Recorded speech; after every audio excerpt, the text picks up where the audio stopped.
Hello বন্ধুরা, আজকের এই ভিডিওটা খুবই সুন্দর হতে যাচ্ছে, কারণ আজকে আমরা যাচ্ছি পাহাড়ে। আর জানো, এই পাহাড় কোনো সাধারণ পাহাড় নয়। যে পাহাড়ে আমাদের বিপ্লবী নেতা নেতাজি সুভাষচন্দ্র বসুকে বন্দি করে রাখা হয়েছিল ইংরেজ দ্বারা, সেই পাহাড় লেপচেকা পাহাড়। আজকে আমরা যাচ্ছি পরিবার সহ।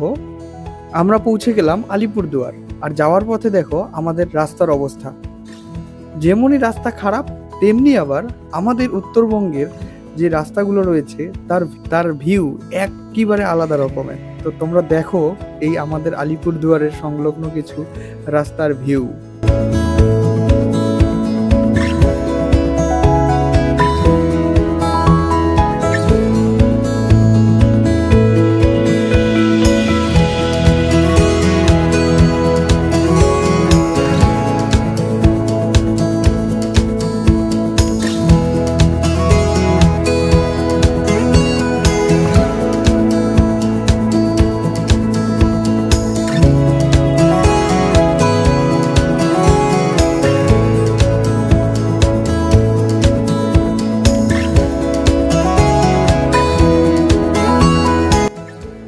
আর চারপাশে এই সবুজ সৌন্দর্য উপভোগ করতে করতে আমরা পৌঁছে গেলাম বক্সা টাইগার ফরেস্ট এর গেট।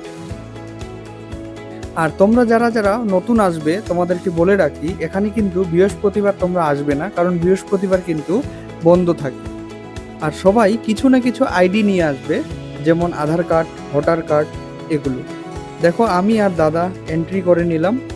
আর এন্ট্রি করে নিয়ে প্রথমেই চলে আসলাম আমরা জয়ন্তীতে। আর এই দেখো জয়ন্তীর ভিউ।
আর তোমাদেরকে বলে রাখি, এই পাহাড়ের মধ্যে কিন্তু রয়েছে ভুটান।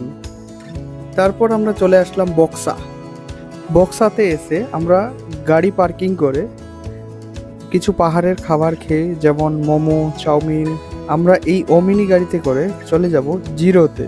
এখানে বলে রাখি, তোমরা যারা যারা লেপচেকা যাওয়ার জন্য আসবে, প্রত্যেককে বলে রাখি, তোমরা মিনিমাম সকাল 10টা থেকে শুরু করে 12টার মধ্যে এখানে পৌঁছানোর চেষ্টা করবে জিরোতে। এরপরও আসলে হবে, কিন্তু এরপরে আসলে পরে অনেক সময় কি হয়, রাত্র হয়ে যায় লেপচেকা পৌঁছানোর জন্য, তো ওখানে অনেক অসুবিধা তৈরি হয়ে যায়। আর তোমাদেরকে বলে রাখি, লেপচেকা যেতে হলে একজন পথ পরিদর্শক বা গাইড নিতে হবে। সত্যি বলছি, যখন বক্সা থেকে ওমিনি করে জিরোতে উপরে ওঠা হচ্ছিল, তখন জীবনের একটা সেরা উপলব্ধি হচ্ছিল।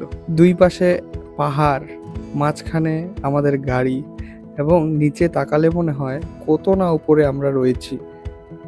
দেখো বক্সা থেকে জিরোতে ওঠার সময় কিছু ভিউ।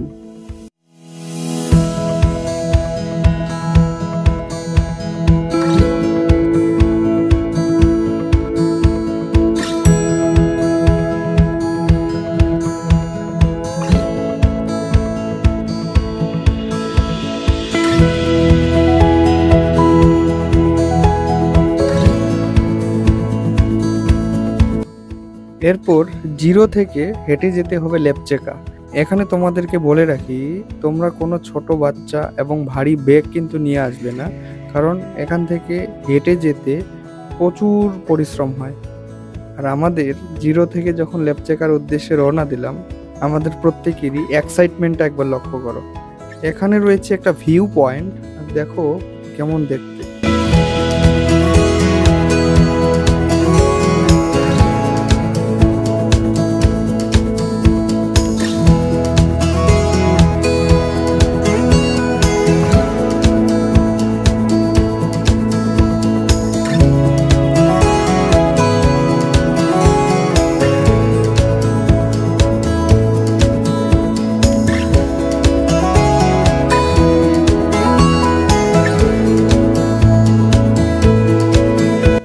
কিছু দূর হাঁটার পর দেখো প্রত্যেকেরই অবস্থা কেমন, রাস্তাগুলোর অবস্থা দেখো কেমন।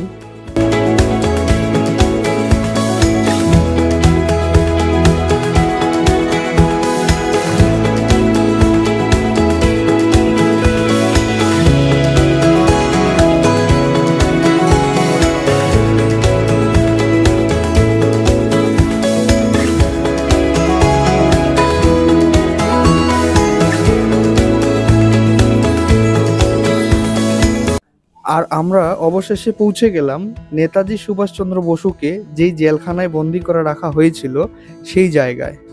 সেই জায়গায় গিয়ে আমি ভাবছি যে আমাদের নেতাজি ছিলেন যেখানে এখনো পর্যন্ত 2025-এ এসে মানুষের যেতে এখনো পর্যন্ত পরিশ্রম হয়, রাস্তাঘাট এখনো কোনো তৈরি হয়নি।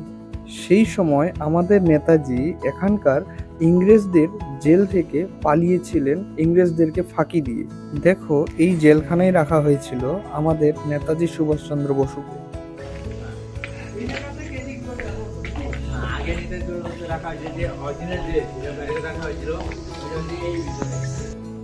যেহেতু আমরা পরিবার নিয়ে উপরে উঠেছি আর যেহেতু আমাদের অনেক দেরি হয়ে গিয়েছিল, তাই আমার দাদা আর গাইড মানে যাকে আমরা পথ পরিদর্শক হিসেবে নিয়েছিলাম ওনারা বলছিলেন যে ল্যাপচেকা যাওয়া এখন আমাদের ঠিক হবে না, যার জন্যই তাই আমাদের আর ল্যাপচেকা যাওয়া হয়ে ওঠেনি।